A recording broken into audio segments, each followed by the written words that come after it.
Assalamualaikum class. The topic of our discussion for today is international business and globalization. हमारी course outline का पहला जो module है वो है अबाउट ग्लोबलाइजेशन। तो कंटिन्यू करने से पहले हमें पता होना चाहिए what do you mean by globalisation, what is the meaning of globalisation. So I want to tell you something that there was a time when most regions were economically self-sufficient, and they produce enough food, fuel, and raw material, and that would be generally processed for local consumption only. They are not interested in exporting their products. They only use for their local consumption. Trade between different regions was quite limited. Today, the economies of most countries are so interconnected that they form part of single interdependent global economy.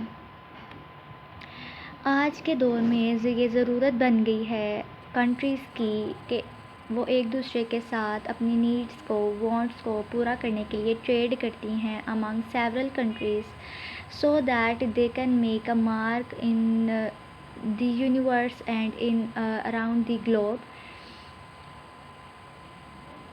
It must not be confused with making things common around the world. It is integration.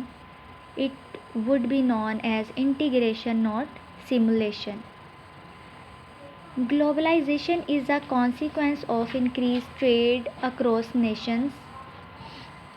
अब globalisation जब हो रही होती है तो इसके अंदर क्या क्या चीज़ें आती हैं? Advancement in transportation and communication, advancement in technology, and geographical distance जो है हमारा लिमिटेड हो जाता है, एलिमिनेट हो जाता है. कनेक्टिविटी हमारी, ह्यूमन इंटरेक्शन जो है वो बढ़ती है, हमारी कनेक्टिविटी जो है अमंग नेशंस, अमंग कंट्रीज़ हमारी जो है वो एक्सपैंड हो जाती है. अब ग्लोबलाइजेशन जो कंट्रीज़ करती हैं उनमें टॉप 10 जो कंट्रीज़ हैं वो है Singapore, Ireland, Switzerland, United State, Netherland, Canada, Denmark, Sweden, Austria and Finland.